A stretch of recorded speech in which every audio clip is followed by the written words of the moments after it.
नमस्कार, स्वागत है आपका अमन न्यूज़ में और मैं हूं आपके साथ श्वेता कुमारी।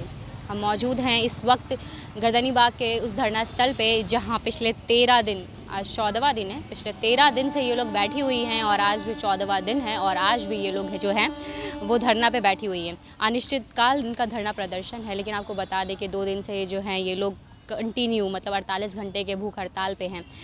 रात में भी हमने आपको वीडियो दिखाया था, आपने हमारे चैनल पे वीडियो देखा होगा कि पूरे रात ये लोग यहीं बैठी हुई थी, इसी गर्दनी बाग के धरना स्थल पे बैठी हुई थी और वैसे ही भूखे बैठी हुई थी। इन्होंने ना कुछ खाया है ना कुछ पिया है, कुछ भी नहीं।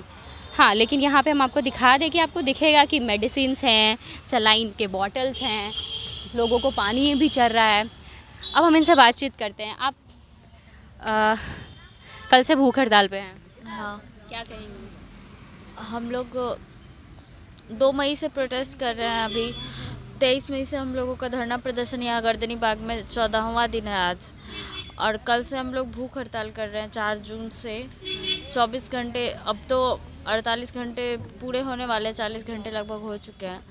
लड़कियों की तबीयत ख़राब हो रही है, सलाइन वगैरह चल रहा था सब लोगों को, अभी तो फिर भी ठीक है। मेडिकल टीम नहीं आई? कोई नहीं आया, कोई नहीं आया सरकार की तरफ से। आपने जब आप भूख हड़ताल कर रहे थे तो आपने नोटिफिकेशन दिया होगा ना कि आज हम भूख हड़ताल पे जाने वाले हैं, तो कोई मेडिकल टीम नहीं आई? हमारी तरफ से सबसे पहले नोटिफिकेशन गया था 1 तारीख के लिए ही, तब हम लोगों को नोटिस दिया गया और रात को वहाँ से जिला का नियंत्रण कक्ष से हम लोगों को कॉल आया था। फिर हम लोगों को लेटर दिया गया कि आप लोगों को जो ये मतलब भूख हड़ताल जो हम लोग PMCH गेट पे करना चाहते थे, वो हम लोगों को उसके लिए परमिशन नहीं मिला था।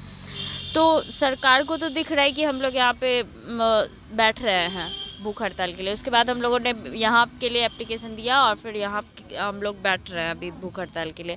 तो सरकार को तो सब मालूम है। यहाँ पे दिन भर इतनी सारी प्रशासन की गाड़ियाँ जा रही है, प्रशासन खुद यहाँ पे मतलब प्रशासन के लोग यहाँ पे बैठे हुए हैं। कल जब हम आए थे रात में तब ये प्रशासन के लोग नहीं थे, कब आए लोग? रात के 12 बजे के बाद आए हैं। रात 12 बजे से हम लोगों को ये पुलिस कांस्टेबल्स यहाँ पे बैठाए गए हैं। पहले ऐसा कुछ भी नहीं था और कल रात से यहाँ पे है। वो भी हम लोग बहुत बार बोले क्योंकि हम लोग थाना में पहले भी दे चुके हैं, तो उन लोगों को पहले ही आ जाना चाहिए था, लेकिन पहले से कोई सपोर्ट नहीं थी। और फिर कल रात को 12 बजे के बाद से ये पुलिस कांस्टेबल्स को यहाँ पे भेजा गया है। जिस तरीके से आप कह रहे हैं कि आपने पहले भी अर्जी दी थी कि आप भूख हड़ताल पे जाएंगे, तो सरकार को पता है कि आप लोग भूख हड़ताल पे हैं, लेकिन कोई लोग आ नहीं रहे हैं। ये जो कांस्टेबल है वो भी रात के 12 बजे के बाद आई हैं। रात भर जब आप लोग 10 साढ़े 10 तक आ गए, हमको लगता है कि जब आप लोगों को वैसी मीडिया कवरेज मिली कि आप लोग भूख हड़ताल पे हैं और कोई पुलिस वाले नहीं है, तब शायद ये लोग आए हैं। सही है? हम लोगों ने मीडिया में बहुत बार ये बात को बोला था कि हमें कोई भी पुलिस मतलब पुलिस फोर्स कोई भी सपोर्ट नहीं हम लोगों को मिल रहा है। हम लोगों ने एप्लीकेशन हर जगह दिया था, DM को भी दिया था, SSP, फिर यहाँ पे थाना, इन सब जगहों पे हमने एप्लीकेशन दिया था अपने भूख हड़ताल का, लेकिन कोई भी पहले यहाँ पे सपोर्ट में नहीं था। जब हमने मीडिया में ये बात बहुत बार रिपीट किया था, उसके बाद फिर रात को 12 बजे के बाद से फिर ये लोग यहाँ पे खुद से आए कि आप लोग कोई गए बुलाने? नहीं, हम लोग नहीं गए थे, खुद ही आए थे। खुद ही आए थे। अच्छा, जैसे कि मैं पूछ रही थी कि आप जो हैं कई बार बता चुकी हैं कि आप भूख हड़ताल पे जा रहे हैं या फिर जो भी चीज़ें हैं, लेकिन इससे पहले जब हमने देखा था कि आप जो है वो मशाल जला रहे थे, आप ज़्यादा नहीं 5 मिनट के लिए उसको जला के यहाँ से थाना तक चल के जाना चाहते थे, तब पुलिस वाले लोग जो हैं वो बड़ी सी जिप्सी लेके आए, 3-4 लेडीज़ पुलिस ऑफिसर मेल में भी आए, सब लोग आए और उन्होंने आपको रोक दिया, ये मसाल जलाने का कार्यक्रम नहीं करने दिया। लेकिन आप पिछले 24 घंटे से भूख हड़ताल पे बैठे हैं और अब 40 घंटा होने जा रहा है। आपका 48 घंटे का जो ये भूख हड़ताल है उसको रोकने या उसको मना करने कोई नहीं आए, कोई पुलिस ऑफिसर नहीं आया, किसी ने कोई मना नहीं किया, कोई मेडिकल का टीम नहीं आया, ऐसा क्यों? जब हम 14 दिन से यहाँ गर्दनी बाग में धरना हम लोग दे रहे हैं, तब से कोई नहीं आया, ठीक है। अचानक से एक दिन जब हम लोग मसाल जुलूस का सोचते हैं, करते हैं, तो वो सरकार को अचानक से दिख जाता है कि हम मसाल जुलूस करने वाले हैं तो चलो रोको इनको। ये गलत हो रहा है। उसके लिए सरकार आ जाती है हमें रोकने के लिए। और फिर जब हम भूख हड़ताल पे यहाँ पे या इतने दिनों से रेगुलर इतनी गर्मी में 45-46 डिग्री सेल्सियस यहाँ पे हो रहा है, इतनी गर्मी में हम लोग यहाँ पे बैठे हुए हैं, आज 14वां दिन है, वो सरकार को नहीं दिखता है। अचानक से जब कुछ होता है, लाइक जैसे हम लोग मसाल जुलूस कर रहे थे, तो वो सरकार को दिख गया। उन्हें ये लगा कि ये प्रोहिबिटेड है, इन लोगों के लिए यहाँ पे परमिसिबल नहीं है, तो वो सरकार को दिखा। लेकिन हम लोग अगर ये तो कर रहे हैं कि बेटियां, बिहार की नीतीश कुमार का जो इतना बड़ा कहते हैं वोट एजेंडा जो है, उनका वोट लेने का जो टैगलाइन है, बेटी बचाओ बेटी पढ़ाओ, उनकी बेटियां सड़क पे, ये भी तो गलत है। लेकिन इसको तो नहीं रोक रहे वो। गलत तो है ही, पर हमारी मसाल नहीं, आपने कहा कि सरकार को ऐसा लगा कि मसाल जलाना गलत है और उन्होंने रोका, तो गलत तो ये भी है कि बेटियां सड़क पे बैठी हुई है। जिन बेटियों को वो IAS बनाना चाहते हैं, जिन बेटियों को वो अफसर बेटी बनाना चाहते हैं, जिन बेटियों को वो पढ़ाना चाहते हैं, वो बेटी सोई हुई है ज़मीन पे, ऐसे मरने के कगार पे है। 48 घंटे के भूख हड़ताल पे मरने के कगार पे है ना, सलाइन चरब तो मर ही जाएंगे। और ये गलत नहीं है। हाथी के दांत दिखाने के कुछ और होते हैं और खाने के कुछ और होता है। रियलिटी आपको ग्राउंड पे दिखता है, यहाँ पे जो दिख रहा है सामने से ये है रियलिटी। यहाँ पे ना नीतीश कुमार आएंगे ना मंगल पांडे जी आएंगे, उनको चाहिए बस फेम, उनको चाहिए बस वोट, उनको चाहिए। यहाँ पे अगर हम लोगों का शायद नंबर अगर ज़्यादा होता है या फिर कुछ और भी वजह होता है, 200 लोग होते तो वो लोग आ जाते। 200 लोग नहीं, उनको चाहिए जहाँ पे ज़्यादा उनको फेम मिल सके। हम लोगों को शायद इस तरह से डरा था, उनकी ये सोच है कि हम सारी लड़कियां हैं और हम लोग डर जाएंगी कुछ दिन, ये सब थोड़ा बहुत हल्ला हंगामा करके कुछ दिन में बात मान जाएंगी।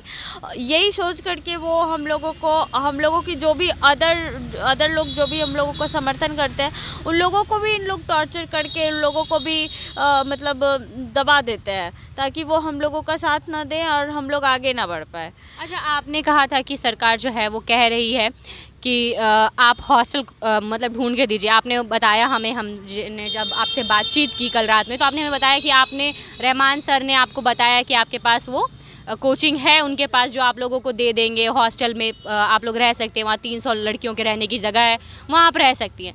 तो आप लोग को जब मिल गया तो आप लोग खुद क्यों नहीं चले जाती? प्रॉब्लम क्या है?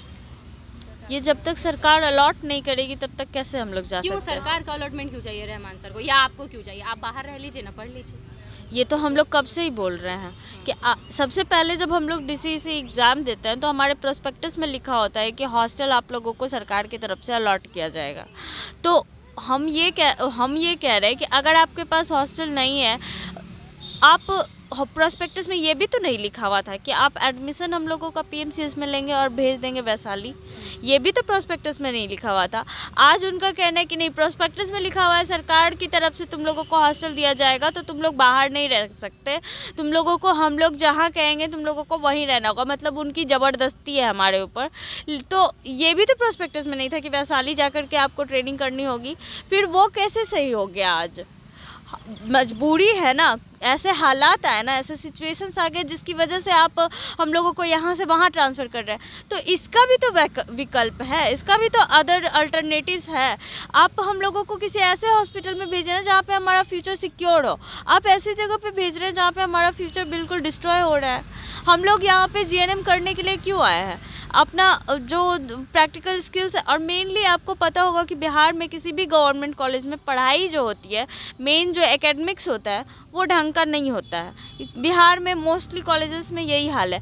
तो PMCH में जब हम लोग एडमिशन लेते हैं तो ये सोच करके लेते हैं ना कि यहाँ का जो प्रैक्टिकल जितना अच्छा है इतना किसी भी कॉलेज में नहीं है। चाहे आप प्राइवेट में चले जाइए या बिहार के किसी अदर कॉलेज में चले जाइए, जितना अच्छा प्रैक्टिकल एक्सपोजर आपको यहाँ पे मिलता है PMCH में, उतना कहीं भी नहीं मिलता।